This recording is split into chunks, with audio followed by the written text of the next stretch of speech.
boa tarde a todos. Bem-vindos a mais uma live do Movimento Longevidade Brasil. Estamos aqui com a nossa coordenadora Carlota Esteves e seus convidados. Dona Carlota Esteves, ela é doutora em Engenharia de Produção pela Copa FRJ e recebe seus convidados, que é a senhora Eleonora Ricardo e a Sandra Rabelo. A Eleonora Ricardo, ela é presidente da Associação Nacional de Inovação, Trabalho e Educação Corporativa. Ela foi docente da Universidade Estadual do Rio de Janeiro por 30 anos, é doutora e pesquisadora em educação, professora no curso de Pedagogia Empresarial e Educação Corporativa pela Aritec. E a dona Sandra Rabelo, que será a nossa próxima convidada, que vai falar logo depois da doutora Eleonora. Ela é especialista em gerontologia, titulada pela SBGG, coordenadora do curso de Cuidados da UNAT, UERJ, ex-presidente do Conselho de Defesa do Direito da Pessoa Idosa e coordenadora de projetos de extensão da UNAT, UERJ. E nós temos também a nossa comentarista Clarissa, que vai nos honrar aí com umas perguntinhas aí ao final. Vocês também podem fazer suas perguntas, que serão registradas, e a gente fará uma livezinha no finalzinho perguntando o que vocês querem abordar. Bom, posso entrar, Paula? Eu quero agradecer a todos, a Paula, a todos a presença, e gostaria de ver os nossos convidados até para agradecer com mais ênfase. Gente, é muito importante a gente, quando fala de Movimento Longevidade Brasil, falar com pessoas que sabem o que é envelhecimento, dão aulas sobre envelhecimento e, principalmente, começar essa nova fase de lives com educação e cidadania. Então, nós temos aqui duas especialistas que vão nos ajudar a alavancar esse projeto Copacabana, que é o nosso sonho de trazer Copacabana de volta ao seu status de princesinha do mar. Eu acho que o mundo inteiro está querendo ver essa Copacabana da forma como ela já foi um dia, e talvez melhor, porque se a tecnologia nos ajuda a melhorar a vida, principalmente no caso de Copacabana, vai ser o nosso handicap, nosso pivô, né? Então, vamos pivotar e vamos fazer dessa live um momento de ressurgimento, né? Então, acho que São João está aí, nós vamos renascer. É nesse batismo de educação e cidadania que a gente vai renascer. Eu agradeço muito, e eu gostaria muito de dizer o seguinte: nós combinamos encontrar aqui, primeiro com a Sandra. A Sandra vai falar, a Sandra Rabelo, e depois fala a Leonora. A gente combina, e aí acontece, mas tudo bem, vamos lá. Agradeço muito, e Sandra, é com você agora. Obrigada, Carlota. Bom, eu quero primeiro agradecer o convite, estou muito feliz, né? Esses momentos, assim, têm aproximado a gente, embora virtualmente, mas a gente tem ficado muito mais próximos dos amigos, né? Coisa que não ocorre, né? Não ocorria antes, né? Porque a vida da gente era tão dinâmica que a gente tinha dificuldade de marcar um café, né? Até um café era difícil marcar com os amigos, e dessa vez a gente está tendo essa oportunidade de conversar com as pessoas, de trocar ideias, né? De rever amigos antigos, amigos novos que estão chegando, né, Leonor? Né? E, além disso, é uma oportunidade muito interessante que você, Carlota, está implementando, né, através dessas lives, porque faz com que a gente possa discutir, né, a nossa cidade, discutir o que queremos, né, para o envelhecimento, discutir, né, como a gente, eu que sou das políticas públicas, como a gente pode implementar políticas, como a gente pode criar novas políticas para esse envelhecimento já tão presente nas nossas vidas, né? Então, eu quero agradecer, quero também agradecer a presença aqui da Leonora também com a gente, né? Então, sempre um prazer, a Clarissa também, uma amiga querida, e dizer que eu estou bem feliz nessa tarde, que bom. Bom, posso iniciar minha fala? Pode iniciar. Foi colocado para mim, né, pensar um pouco sobre os conselhos, né? Nós temos um instrumento muito importante na participação social dos indivíduos, que são os conselhos de direito da pessoa idosa, né? Do qual eu faço parte já há 20 anos, né? Eu fui indicada pelo Renato e pela universidade a representar o NAT no Conselho Estadual de Defesa dos Direitos da Pessoa Idosa. E estou lá até hoje, né, com esses 20 anos, já fui presidente no período de 2013, 2015, atualmente sou da mesa diretora do Conselho, e todo esse momento, para mim, representou muito na atividade do Conselho, porque o Conselho é um órgão paritário, representativo da sociedade, em todos os aspectos, porque é um órgão que concentra representantes do Estado e concentra representantes dos movimentos sociais que atuam em defesa da pessoa idosa. Inclusive, Carlota, está na hora de você ir para o fórum, discutir no fórum envelhecimento, para que o movimento Longevidade Brasil conquiste um assento no Conselho. Tá? Eu acho que é super importante um movimento desse porte, né, criado por você, por tantos amigos que estão aí nessa luta, eles estarem debatendo o envelhecimento para que estejam ocupando uma das cadeiras do Conselho Estadual e, junto com a gente, elaborando novas políticas. O Conselho, os conselhos, na verdade, eles foram criados a partir da Política Nacional do Idoso, que é a Lei 8842, que foi criada em 1994, sancionada em 1996, que no seu artigo, ela determina que os conselhos, eles devem ser paritários, como eu disse, né, livres de qualquer condição ou de subordinação de caráter clientelístico ou partidário. Então, os conselhos, eles não têm vínculo nenhum com nenhum partido político, nem devem ser clientelista, ou seja, é um movimento natural da sociedade que caracteriza que pessoas que estejam lutando em defesa da pessoa idosa possam, a partir de uma eleição, ocupar um assento no Conselho. Então, desde já, o Conselho é um órgão importantíssimo, porque ele vai permitir que a voz da sociedade civil esteja presente nesse cenário para discutir, criar e implementar políticas públicas e exercitar o que a gente chama de controle social. O que é o controle social? É a gente, Conselho, estar fiscalizando o poder público. Então, a função do Conselho, uma das funções do Conselho, é fiscalizar o poder público, ou seja, nosso papel hoje no Estado, já que nós somos o Conselho Estadual, é fiscalizar o governo do Estado.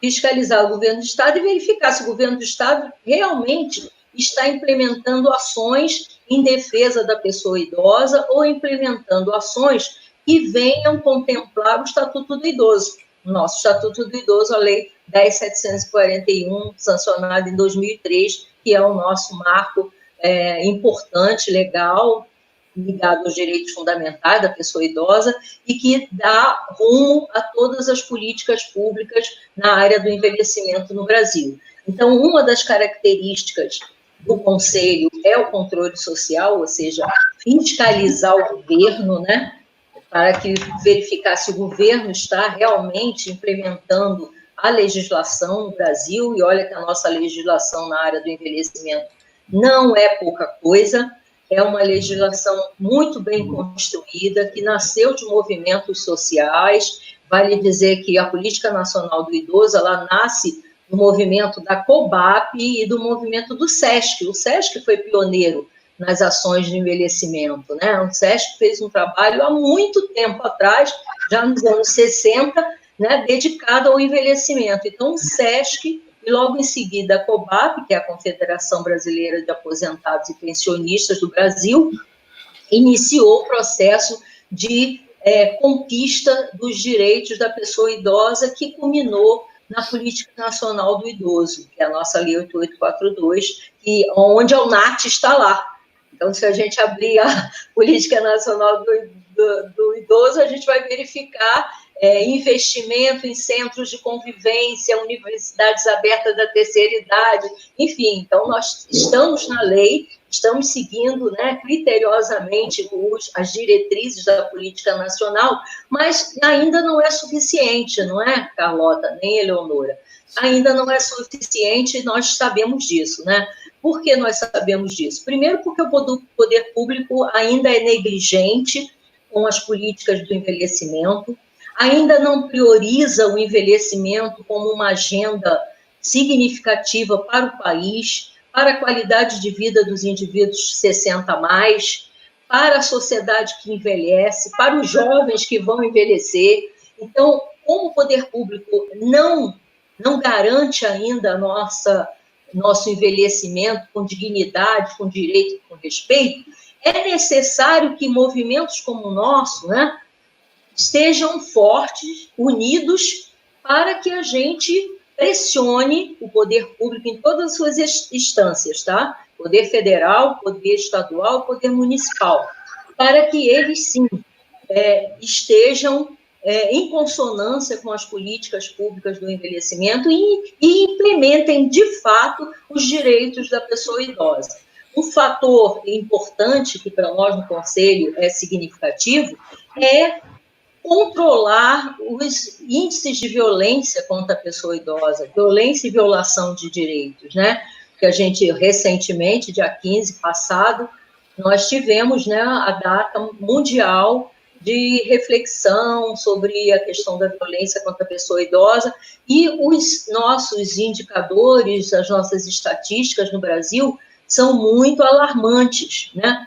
Por outro lado, a gente pensa, poxa, está ocorrendo maior número de denúncias, então isso é importante, isso é positivo. Por quê? Porque existe uma rede, mesmo que meio desarticulada, né? Porque a rede que eu estou falando são os entes que trabalham em defesa da pessoa idosa. Quem são esses entes? Conselhos, Ministério Público, Defensoria Pública, Polícia Civil, são entes que estão, assim, voltados para defender as pessoas idosas de crimes, violações, golpes e outras questões que estão também contempladas no Estatuto do Idoso. Mas, ainda assim, a gente tem hoje um resultado ainda muito ruim em relação à violência e violação, considerando que essa violência e essa violação, ela tem um caráter intrafamiliar na sua estatística, né? Claro que em outros aspectos também, mas as estatísticas se voltam para a violência intrafamiliar, então isso é muito preocupante, a gente tem que estar o tempo todo estudando, né, e contextualizando, né, o porquê das famílias estarem maltratando seus idosos, né? A gente já tem uma ideia por diversos motivos, mas até por desconhecimento, né, não só da legislação, mas desconhecimento talvez de um processo de uma doença degenerativa da cognição, né? Não saber cuidar, não saber como como tratar de uma pessoa idosa com alteração de humor e com outras repercussões que a doença traz. Então, isso também é um problema, o problema da exaustão. Os cuidadores familiares, eles não têm com quem contar, né, em nível de poder público, então eles têm que cuidar da hora que acordam até a hora que vão dormir, né? Ou seja, ou eles cuidam do idoso ou eles cuidam de si, né? Como não podem cuidar de si o tempo todo, tem que cuidar do idoso, então a exaustão se instala nessas relações a ponto de levar a quadros de violência. Então, isso é preocupante, isso é de responsabilidade do Conselho, tá? Também, né, além de outros entes que eu já comentei, mas a gente precisa avançar, porque nós ainda, embora, né, desde 2003 para cá, com o nosso Estatuto do Idoso, a gente, na área do envelhecimento, tem ganhado muita visibilidade pela luta que nós mesmos travamos em prol desse envelhecimento digno, né? Porque apoio a gente não tem nenhum, né? De nenhum setor, assim, dizer, instituído, né? Vamos dizer assim, né? Na legislação, o envelhecimento tem direito a comentar sobre o envelhecimento na mídia, mas a gente não vê na mídia oficial, né, nos canais de TV, rádio, jornais, a gente não vê espaços para que se fale do envelhecimento no Brasil, que teria que ser uma coisa, né, constante, periódico, então a gente não tem essa possibilidade. Outras questões que também trazem bastante inquietação por nós que estamos à frente dessa luta, é que o poder público não fomenta a participação social dos idosos para que os idosos discutam seus direitos. Então, o Conselho do Idoso é um órgão que não tem recurso, tá? Não tem recurso para implementar uma ação, para produzir estatutos de idoso, para poder distribuir para a população idosa, para montar um quiosque nas praças mais pontuais do Rio de Janeiro, para a gente estar ali disponível para esclarecer as pessoas idosas sobre as dificuldades do envelhecer e sobre seus direitos. Então, nós não contamos com apoio financeiro por parte dos poderes públicos para que a gente possa divulgar a lei e divulgar ações que possam garantir a lei, né? Além de órgãos que nós temos, né, que trabalham na questão do envelhecimento, mas que também são órgãos que ainda não têm todo esse aparato suficiente para instrumentalizar profissionais, para que profissionais tenham realmente conhecimento apurado sobre como vão cuidar e como vão orientar os idosos, como vão orientar as famílias. Então, a gente tem uma dificuldade muito grande em relação a treinamentos profissionais na área da gerontologia. Então, há que se fazer muitas coisas. E nós ainda precisamos realmente da força da população, porque a população idosa é o protagonista da história, né? Então, assim, quando a gente quer direitos, a gente tem que ir atrás dos nossos direitos. A gente não pode esperar que o outro busque os nossos direitos, né? Porque nós temos mais de 60 anos aqui, nós três, mas tem pessoas que estão na linha de frente também, que estão falando sobre direitos da pessoa idosa, que têm propriedade para o assunto, mas que não envelheceram ainda, né? Não estão vivendo o papel da velhice, né? Então, cabe aos velhos e velhas, no bom sentido da palavra, colocar para esses técnicos o que é envelhecer, e só sabe dizer o que é velhice quem está vivendo a velhice hoje. É claro que o envelhecimento é um processo, desde o nascimento até o marco legal 60 anos, mas só quando a gente está, né, dentro do processo, a gente está considerado pessoa idosa, né, com as características, né, fisiológicas do processo, sociais, psicológicas e também legais, e é que a gente vai dizer para alguém o que é envelhecer. Não sendo assim, ainda fica difícil para quem não está envelhecendo entender o processo de envelhecimento. com toda a teoria hoje já difundida na área, e todo conhecimento que os profissionais estão buscando também nessa área. Só para complementar minha fala, Carlota e Eleonora, eu gostaria de falar do fundo. Em 2010 foi criado o Fundo Nacional do Idoso, né? Já que para a gente implementar política pública na área do envelhecimento, é necessário que tenha financiamento. Sem financiamento não há política nenhuma que se sustente. Portanto, em 2010 foi criado o Fundo Nacional do Idoso e os conselhos, tanto estaduais, né, quanto os municipais, criaram a sua lei do fundo. É uma lei que tem que passar pelo legislativo, ser aprovada, para que aí os conselhos possam abrir uma conta e captar recursos junto à sociedade civil. Então, eles podem captar junto à pessoa jurídica e podem captar junto à pessoa física, para que, a partir desses recursos, que são deducíveis no imposto de renda, essas pessoas possam contribuir com recursos para que o Conselho possa implementar a política do envelhecimento.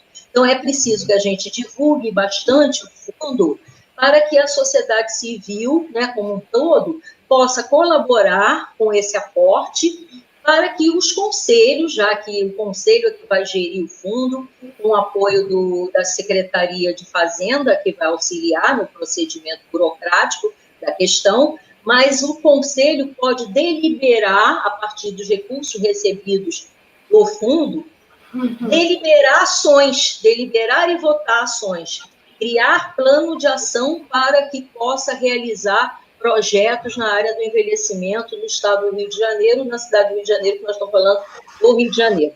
Mas isso é comum em todas as capitais do Rio de Janeiro, do estado, do país, e também em todos os municípios do país. Então, a lei do fundo é um momento importante, então, é um processo dentro do Conselho que trouxe muita importância às decisões do Conselho, porque é o Conselho que delibera os recursos do fundo, e cabe ao Conselho também acompanhar o PPA, né? O PPA, que é o Plano Plurianual, acompanhar a LOA, né? Que é a Lei Orçamentária Anual, e a LDO, que é a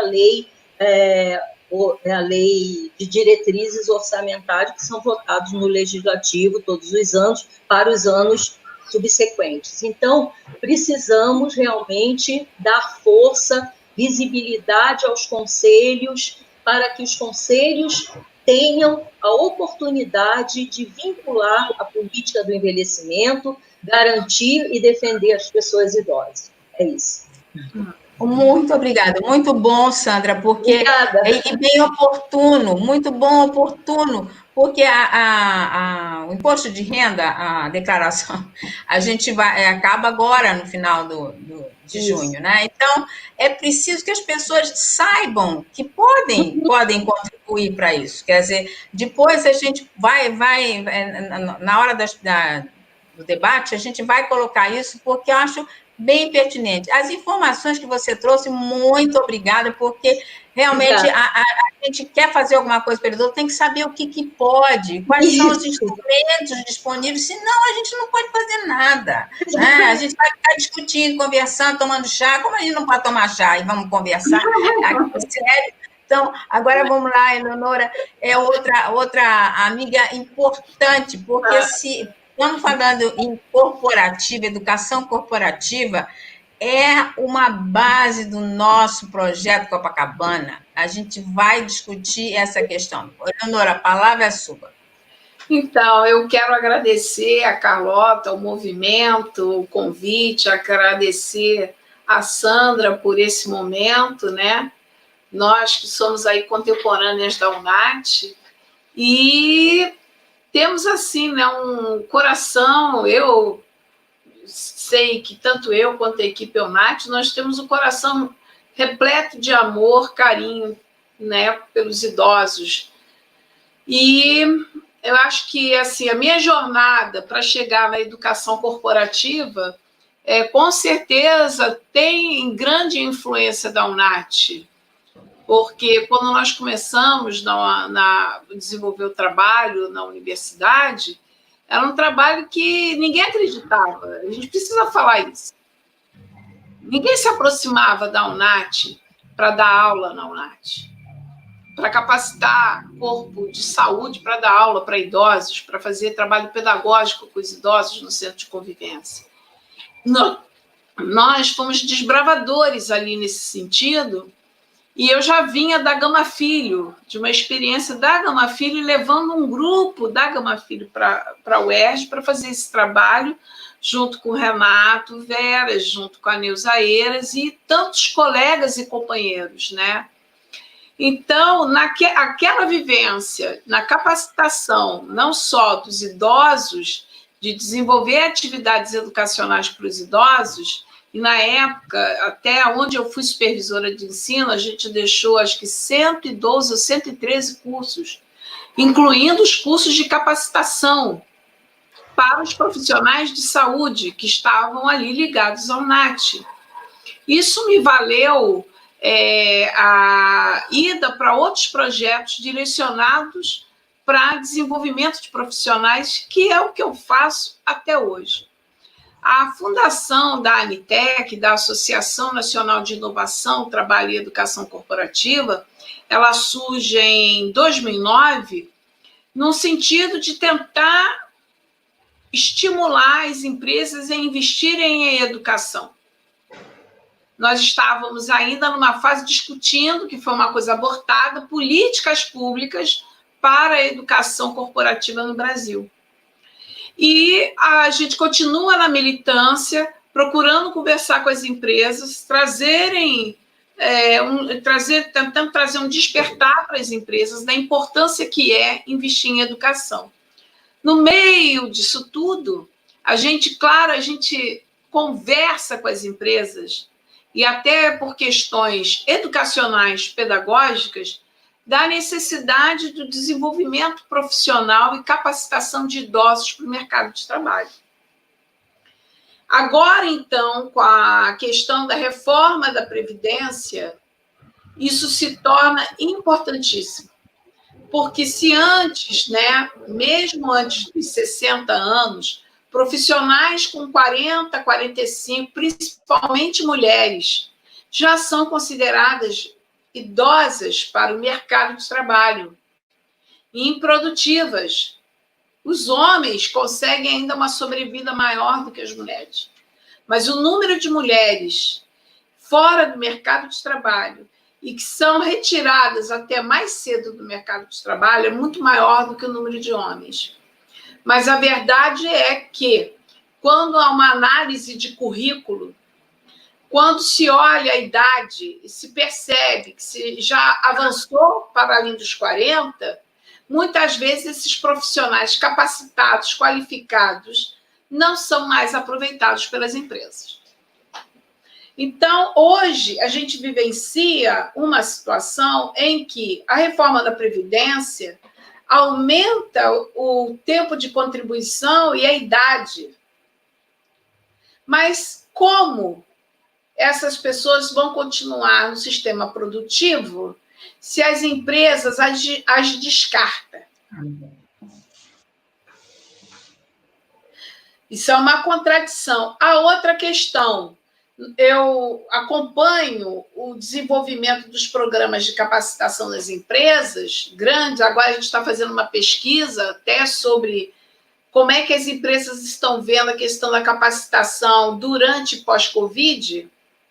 E uma das questões que a gente precisa inserir aí nesses estudos, que ainda eu acho que ainda não foi feito, é como é que as empresas vão se comportar agora a partir da reforma da Previdência em relação à contratação de pessoas idosas ou manutenção de pessoas idosas ainda dentro das empresas, e como capacitar essas pessoas para permanecerem, porque há muito investimento no jovem, no sentido de como é que ele vai ser inserido na empresa, como é que ele vai aprender a cultura da organização, tudo isso.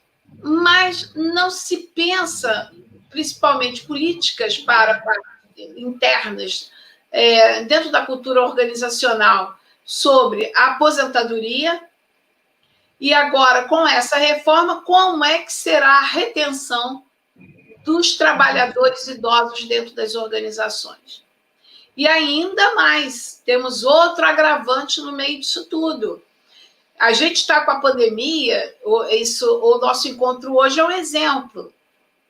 Nós estamos nos encontrando virtualmente para uma discussão importantíssima. A transformação digital está batendo agora, queira ou não queira, na porta das empresas, está batendo na porta das casas, as pessoas estão tendo que trabalhar em casa, muitas, outras estão tendo que enfrentar as dificuldades ainda de estar nas ruas, passando pelo transporte público, tudo isso para trabalhar, mas tem aí um grande contingente de pessoas que estão trabalhando em casa. E aí existe uma questão que é a da inclusão digital, que foi uma das coisas que eu falei com Carlota numa conversa que tivemos. A inclusão digital dos idosos, e principalmente aqueles que já se aposentaram, ou aqueles que ainda terão que permanecer no mercado de trabalho, hoje se torna emergencial. Eu achei muito bacana o anúncio do Itaú, falando sobre as velhinhas, as senhorinhas, amigas, que precisavam ali aprender a usar o app, o aplicativo. Só que não houve uma capacitação em massa nos bancos para que essas pessoas, esses cidadãos, tivessem acesso a esses serviços.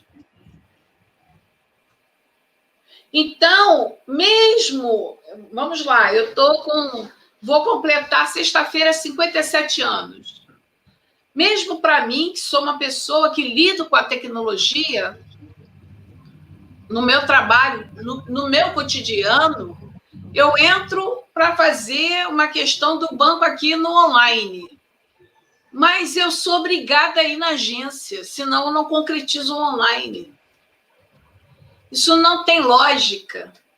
Agora, imagina os idosos que estão aprendendo a lidar com essas tecnologias.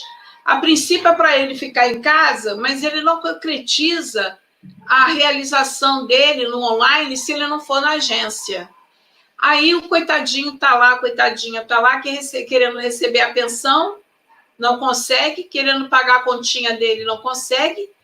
E aí a gente tem coitado, uma série de idosos expostos a esse vírus, sem necessidade. Então, a inclusão digital de idosos, nós tivemos uma parte também na UNAT sobre inclusão de idosos, capacitação, informática para os idosos. Eu, na época, fiz navegando no ciberespaço com a terceira idade, para ensinar eles a navegarem na internet, mas isso precisa ser uma constante, que não pode ser só no espaço da UNAT. A UNAT ela é um emblema. No estado do Rio de Janeiro, ela é um emblema e é um espaço de resistência. Eu vejo assim, um espaço de resistência onde o idoso é respeitado, onde existem profissionais de fato dedicados, em que eles recebem participam ali do centro de convivência, do NAI, do Núcleo de Atenção ao Idoso, tudo gratuito. Quem oferece mais isso aqui? Então, são poucas as instituições que oferecem esses serviços gratuitos. Então, a gente precisa, sim, das doações para o Conselho. A gente precisa que eles tenham recursos para que possam investir em projetos. A gente precisa despertar esse empresariado, os CEOs, para que eles olhem com mais atenção a capacitação dos seus profissionais, olhem com carinho para aquele funcionário que trabalhou 30, 40 anos dentro daquela organização, dando seu suor, dando a sua contribuição, o seu capital intelectual para a organização, e na hora que ele estiver naquele processo dele de envelhecimento, ter um apoio da organização e ajudá-lo nessa transição através de programas de capacitação e aproveitamento também dele, porque ele tem um saber construído e que os jovens vão precisar. Tem um filme que eu gostaria aqui de citar, quem não assistiu, assista, aquele filme que fala sobre o estagiário, um senhor estagiário. Aquele filme é fantástico, porque aquele homem foi, o personagem, ele foi vice-presidente ou presidente daquela organização onde ele virou estagiário. E os jovens precisam dessa memória, dessa cultura, desse histórico da organização, e que os idosos podem fazer parte disso na gestão do conhecimento organizacional. Basta superarmos os preconceitos, há muito preconceito, e superar a questão da infantilização do idoso, que há muito, e às vezes, né, o preconceito, né, ele vem travestido nessa infantilização do idoso, good, né, atrás do vovó, está ali o preconceito, e a gente precisa, então, criar, sim, sinergias com pessoas e instituições como a Carlota, dar apoio lá para a Sandra e os membros lá do conselho, a Associação Anitec, quando pode, está sempre falando, aí quando fala muito em capacitação do jovem que está entrando na empresa, a gente vai lá, olha, mas tem que olhar, gente, ó, a população está envelhecendo, não vai ter tanto jovem assim para contratar, porque está nascendo menos gente. Somos jovens, que são uma sociedade que está em processo de envelhecimento, e há 20 anos atrás a gente já estava falando isso. Parecia que a gente estava falando uma coisa que não iria se concretizar, porque existe uma imagem do Brasil, o país dos jovens, o país do futuro. Só que esse futuro já chegou. As pessoas envelheceram, estão envelhecendo. E a sociedade não está preparada, a cidade não está preparada para isso, tanto com a questão da capacitação, tudo, e até tecnologicamente falando, a cidade não está pronta. Fala-se muito em cidades inteligentes, eu acho que o André já deve ter falado alguma coisa aqui também, se não falou, vai falar. E as cidades inteligentes significa a inclusão dos idosos. A gente poder incluir esses idosos na cidade e eles poderem transitar em segurança com acessibilidade aos serviços. Coisa que hoje não acontece. Sinais inteligentes, bancos mais inteligentes para esses idosos, não adianta só a gente falar e, na hora de realizar, não colocar as mãos na massa. E era isso que eu queria falar. Muito legal. Olha, isso é muito bom, porque já responde a pergunta da gente, mas eu vou deixar que o público faça as perguntas. A Paulinha já está com as perguntas prontas, em função do que ela já viu no chat e tal, mas o que eu quero dizer para vocês é o seguinte: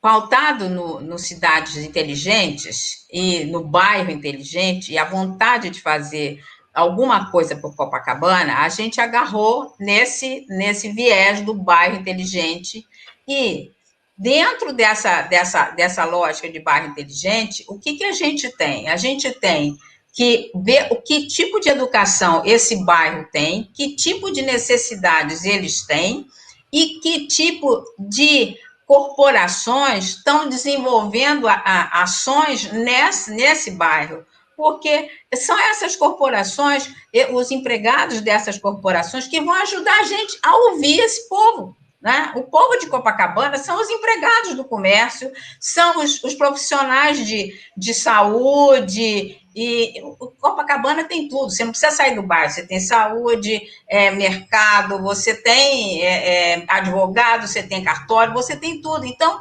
e além do mais, você tem uma rede de hotéis para o turismo nacional e internacional. Então, a gente tem um pilotinho que é um gigante. Em termos de pesquisa, a gente está no lugar certo. Então, eu acho que a gente tem que saber aproveitar o momento, desenvolver essa pesquisa no bairro de forma que a gente obtenha as respostas que nos ajudem a alimentar uma nova situação para o bairro. Eu acho que isso, a gente começou, o negócio de São João veio na hora certa. A gente está começando dia de São João, pós-pandemia, porque a pandemia já ajudou a gente a refletir sobre isso. A gente tem que tomar alguma atitude, né? A natureza está se reabilitando, porque o pessoal está saindo menos e tal, mas a gente precisa fazer alguma coisa. Então, essa nossa partida aqui nesse dia, com vocês duas, está sendo, para mim, está sendo uma glória, né? Eu acho que o movimento precisava, com esse povo que tá aparecendo aqui no chat, eu acho que é muita alegria para a gente poder fazer essa junção do conhecimento com o pessoal que está com vontade de realizar, né? Eu estou pedindo socorro para a Paulinha para poder fazer as questões que são colocadas, mas muito agradecimento aqui ao Nath. Tem gente aqui de outros conselhos que está se sentindo representada por você, Sandra. Eu acho que essa nossa história de vida faz parte, né? Então, a gente não veio aqui a passeio. Os idosos hoje, apesar da pandemia, os idosos estão sendo vistos. Seja como coitadinho, mas antes eles não eram vistos, eles eram invisíveis. Nós somos invisíveis, né? Então, agora a gente está sendo vista. Não, vai sair, cuidado, bota máscara, está levando álcool gel. Então, é uma atitude que já é pós-pandemia. Esse pós-normal, ou seja lá o nome que venha a ser dado, eu acho que vai ser um pós-Copacabana. Copacabana vai ser plus Copacabana. Nós vamos conseguir fazer isso. Eu acho que a gente está conhecendo o que é o Conselho, conhecendo as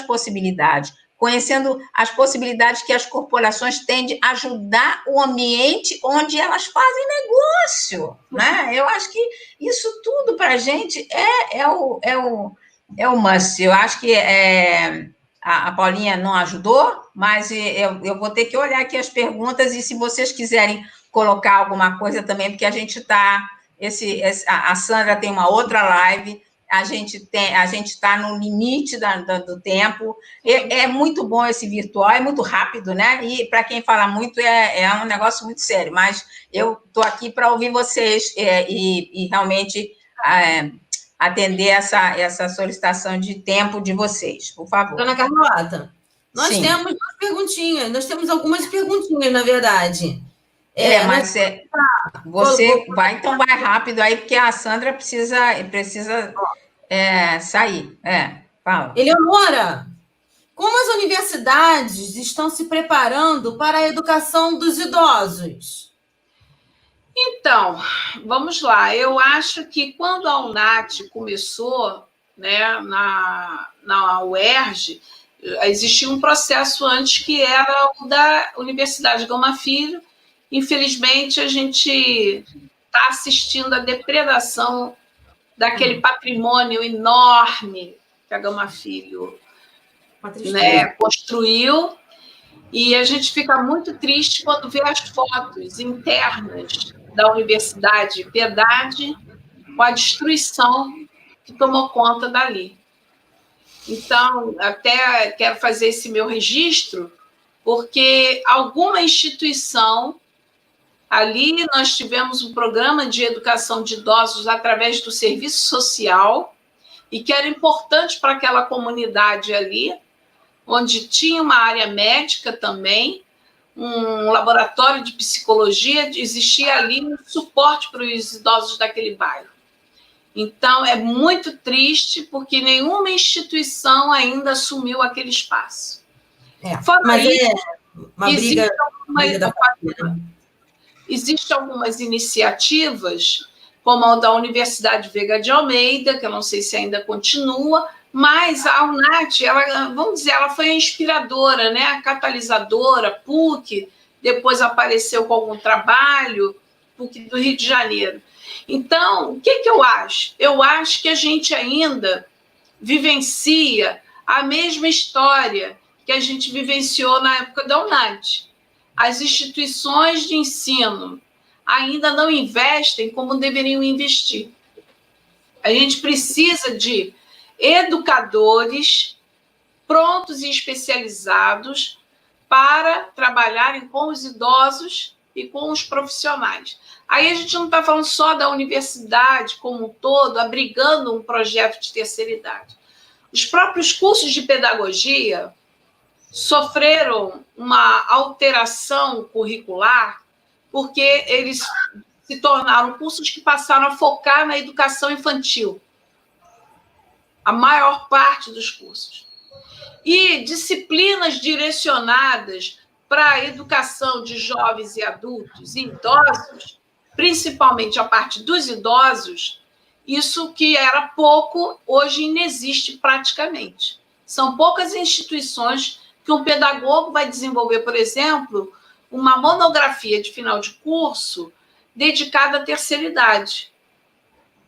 Então, a gente vai precisar, sim, eu acho que aproveitar esse movimento da Carlota, né, e tentar trazer essa experiência da UNAT para as outras universidades, sejam públicas ou privadas no estado do Rio de Janeiro, e cada vez mais a gente está vendo o seguinte, as universidades elas estão sendo concentradas em polos, 2, 3 grandes empresas educacionais, algumas nacionais, outras estrangeiras.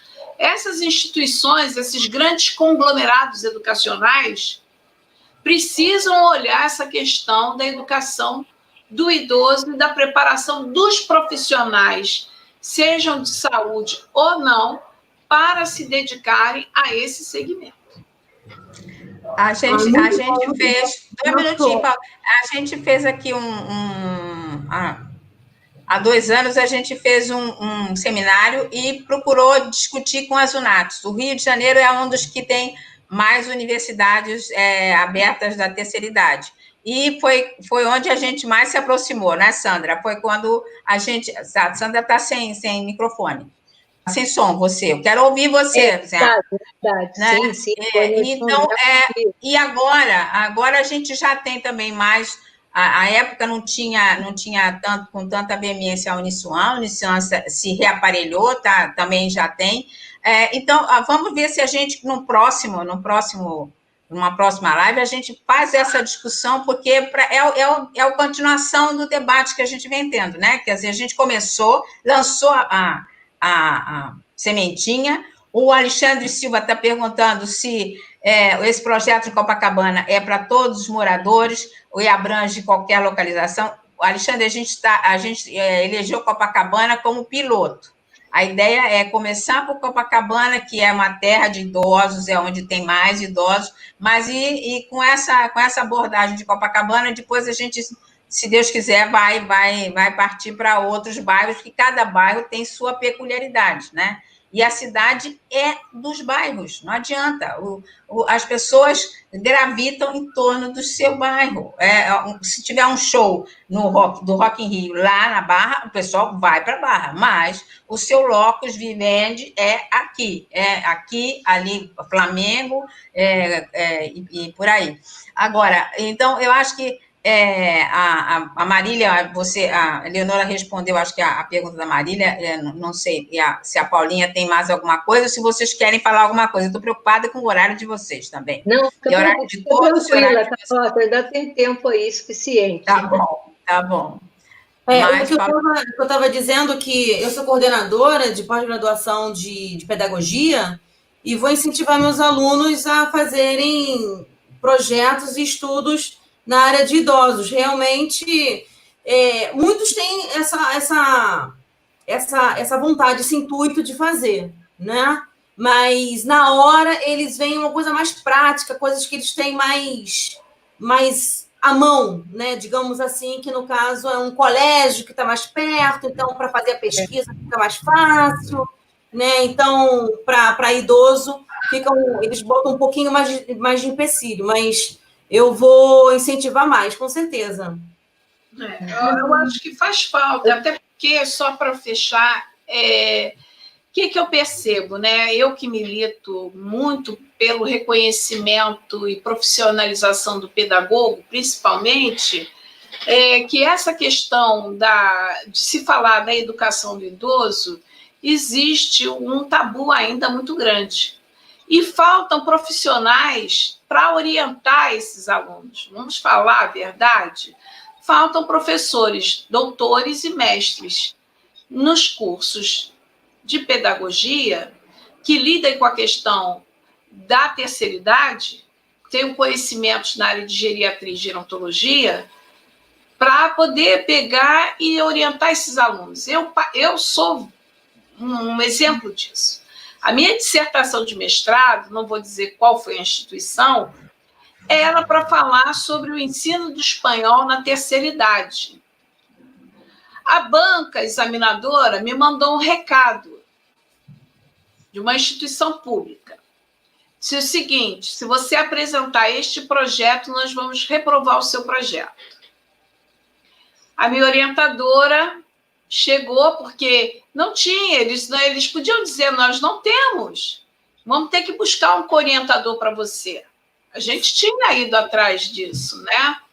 E aí eles me deram um livro chamado Ardente Escuridão, que era uma peça teatral, o teatro do século XX, para falar sobre teatro. Então, eu abandonei esse mestrado porque eu achei um desaforo, uma banca, né? Professores, doutores, mandarem um recado desaforado desse para mim. Como eu não engulo sapo, nunca engoli, eu não aceitei essa interdição do meu discurso. Quantas pessoas querem escrever sobre os idosos, relatar suas experiências, desenvolver pesquisa, mas não tem apoio? Sim. Eu queria dar uma contribuição a respeito da questão da educação em envelhecimento, né? Dizer que desde a segunda Conferência Nacional, e eu tive a oportunidade de participar de todas as conferências até hoje, nós estaríamos indo ano passado para a quinta conferência, mas infelizmente vocês sabem que os conselhos, os colegiados foram reduzidos, né, pelo atual governo federal, e não ocorreu a nossa conferência, a nossa quinta conferência. Ela tinha chance de ocorrer esse ano, mas também não vai acontecer, e eu acho que se a gente não fortalecer a nossa luta em torno do envelhecimento, nesse governo, ela não ocorrerá. Isso é muito triste, mas é o que eu vejo. Mas desde a segunda conferência que nós deliberamos o ensino de gerontologia na rede de ensino. E é uma luta, né? Isso depende de uma PEC, né, para mudar. É uma luta muito grande. A gente procurou diversas vezes lá no Congresso Nacional legisladores que estariam mais próximos, né, da questão do envelhecimento. Todos sempre se colocaram à disposição, mas nenhum deles defendeu de fato essa causa. Então, nós ainda estamos na perspectiva de que seja implementado no currículo escolar a disciplina gerontologia, para que a criança, desde pequena, possa entender o que é o processo de envelhecimento, considerando que ela vai envelhecer muito mais que nós, né? Para que essa pessoa mais idosa e para que ela se prepare também para envelhecer. Isso é uma questão. A outra questão que eu queria destacar e contribuir aqui na nossa live é em relação à participação nos conselhos. Nós temos conselho aqui no município do Rio de Janeiro, nós temos um conselho, o CONDEP, que funciona lá mesmo no prédio da prefeitura. As reuniões são às quintas, aí parece que estão me perguntando, Marília, né? As reuniões são às quintas pela manhã, e é aberto, tá? A reunião é uma reunião ordinária aberta ao público, só não vota, né? Quem vota são os conselheiros de deliberações, só os conselheiros votam, mas qualquer pessoa, qualquer cidadão pode participar. E a reunião do Conselho Estadual, ela acontece, né, presencialmente a segunda terça-feira de cada mês, lá no prédio da Central do Brasil, no 7º andar. Nós estamos fazendo, nesse momento, as reuniões virtuais, mas assim que nós voltarmos, nós estaremos lá no 7º andar do prédio da Central do Brasil, segunda terça-feira de cada mês, de 14 às 17h30.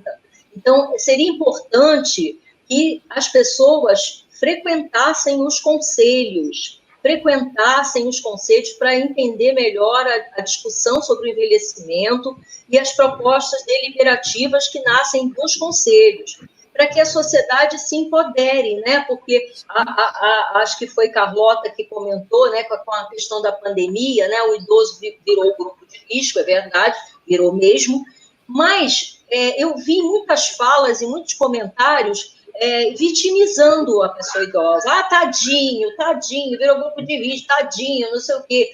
Quando deveria ser o contrário, as pessoas idosas, bom, já que nós ganhamos um espaço, mesmo que meio atravessado, né, por uma doença grave, vamos agora realmente garantir e se apoderar desse espaço. E nós queremos saúde de qualidade, nós queremos respeito, nós queremos espaços sociais, nós queremos que a família nos acolha, nos respeite e cuide de nós. Então, está na hora do movimento Cabeça Branca tomar posição e defender de fato. Todos os direitos estão não só garantidos na lei, mas qualquer sociedade desenvolvida tem o dever de garantir. Então, eu queria deixar essa reflexão, porque a gente precisa, de fato, avançar e precisa, de fato, respeitar e incluir a pessoa idosa como uma pessoa com experiência, como a Leonora falou, com toda a experiência. O Senhor Estagiário é um filme emblemático, é um filme fascinante, e essa experiência, essa história de vida, as contribuições, as heranças familiares, tudo isso parte de quem já viveu. Então, é a hora de defender a pessoa idosa, é a hora.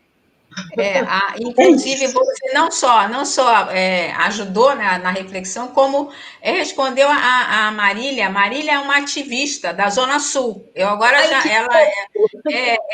Que batalha pelo Jardim de Alá, mas agora ela vai ajudar a gente no projeto Copacabana. Então, ela até perguntou dos horários de reuniões e agora se podia participar das reuniões virtuais. Eu acho que das virtuais não. Pois é. Como a gente nas virtuais, a gente pelo os aplicativos aí, né, que estão aí, eu até vou sugerir que essas reuniões sejam, se não abertas para um grupo que puder entrar, né, porque os aplicativos, alguns têm número para pessoas, que seja divulgado pelos recursos da Secretaria de Direitos Humanos, as atas deliberativas, para que as pessoas possam ter acesso às deliberações que as reuniões estão acontecendo nesse momento, entendeu? Vou propor isso na próxima reunião ordinária.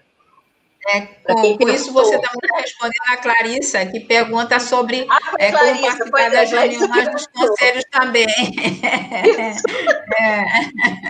Isso é ótimo. Eu acho que a gente está tendo uma tarde muito interessante aqui, né? Está tendo perguntas e respostas cabíveis, porque vocês, com conhecimento de causa, né, não estão respondendo, eu acho que não, vocês estão dando um depoimento, na realidade, mais do que um depoimento muito bom. A Eleonora até falou, a militância, é verdade, a militância está presente. Isso aí, daqui a pouco vai ser uma reunião de militantes, ainda bem que tem um Alexandre aí para salvar a gente. Vamos lá, Alexandre, você é bem-vindo ao grupo. Mas, gente, eu de vez em quando eu esqueço que eu estou, né, é sério, o negócio é sério. Vamos lá, Paulinha. Nós temos mais uma perguntinha aí, que já estava na fila, já tem um tempinho aqui. É da Alcilene. Para quem deseja desenvolver um projeto para a pessoa idosa, qual o primeiro passo? Posso responder da parte do movimento? Eu vejo o seguinte. Conselho. Tá, em termos assim, de um projeto para a pessoa idosa, ela pode até procurar a gente do movimento no nosso Instagram, no nosso Facebook, e a gente começa a discutir, começa a dar suporte até para levar para algum conselho e tal, como a Sandra deve colocar. Pode colocar, Sandra. Então, de parte de projeto, os conselhos que têm fundo, né, os conselhos que têm fundo, eles deliberam um edital, né, é um edital para que haja concorrência de organizações civis para participar desse edital que será dos recursos distribuídos para determinadas ações. Aí tem que ser votado no conselho as ações, para que o conselho, então, publique o edital para as organizações poderem participar. Por outro lado, o Ministério atual, o Ministério da Cidadania, também conta com editais que são advindos também do Fundo Nacional, tá? Fundo Nacional do Idoso, e libera edital também para ações em prol do envelhecimento. E aí tem que ver no edital que ações foram deliberados e quais recursos foram designados para cada ação. Então, existem os editais que funcionam a partir dos conselhos também.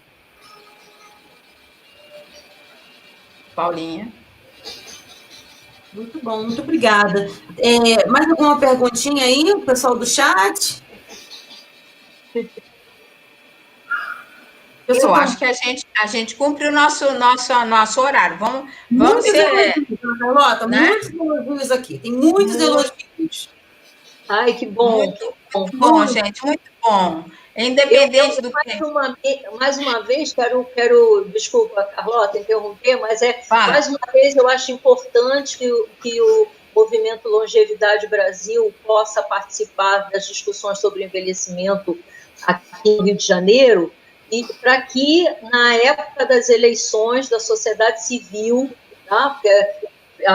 O governo, né, os representantes do governo são indicados pelas instituições do governo que fazem parte do Conselho Estadual. Mas a sociedade civil, ela tem que participar de uma discussão para acessar o Conselho Estadual, participar de uma eleição para acessar o Conselho Estadual. E no Conselho Municipal, Carlota, é importante que o Movimento Longevidade Brasil participe no Conselho Municipal para também participar das futuras eleições do Conselho Municipal. Acho muito importante a participação do Movimento Longevidade Brasil na instância municipal. Ok. Está anotado, porque eu acho que se a gente quer fazer alguma coisa, tem que não só falar das leis, mas cumprir as leis e fazer parte delas. Né? É isso aí. Olha, gente, mais uma vez, agradecimento imenso. Começamos com o pé direito, vamos em frente com esse projeto Copacabana, e educação, tudo começa com educação. Cidadania é educação, gente. A gente está no caminho certo. Né? Eu agradeço muito essa participação de vocês, agradeço a Paulinha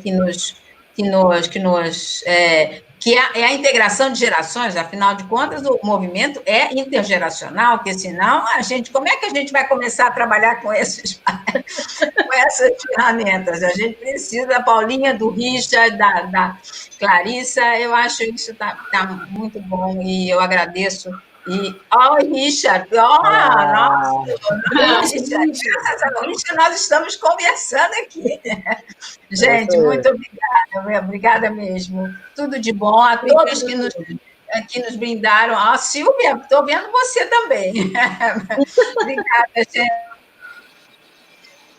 Bom, eu posso, já estamos ainda no ar, eu queria também, mais uma vez, agradecer a participação do pessoal que esteve com a gente.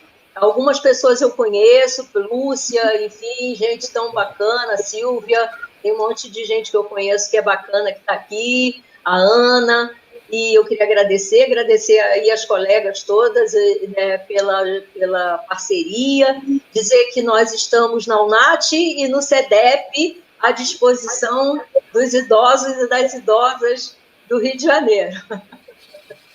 Obrigada.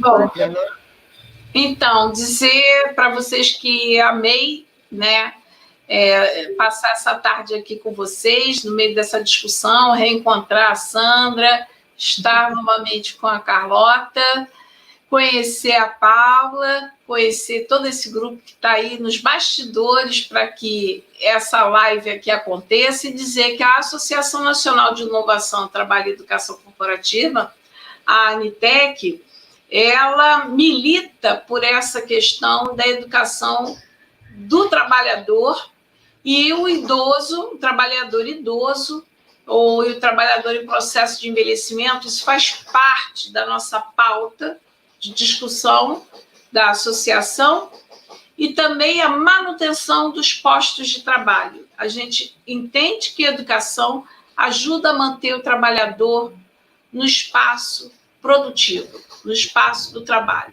E aí, nisso, a gente acredita em educação. Sem educação, a gente não vai a lugar nenhum. Então, muito obrigada, contem com a ANITEC. Obrigada, Isso aí, educar para transformar, não é isso? Educar para transformar. Muito obrigada por todos aqui, pela presença de todos. E semana que vem teremos mais live. Não esqueçam de dar seu like e se inscrever no nosso Instagram e YouTube, ok? Toda quarta, às 4. Às quartas, às 4. Isso aí. Tchau, gente. Tchau, Obrigada, gente. Obrigada. Tchau.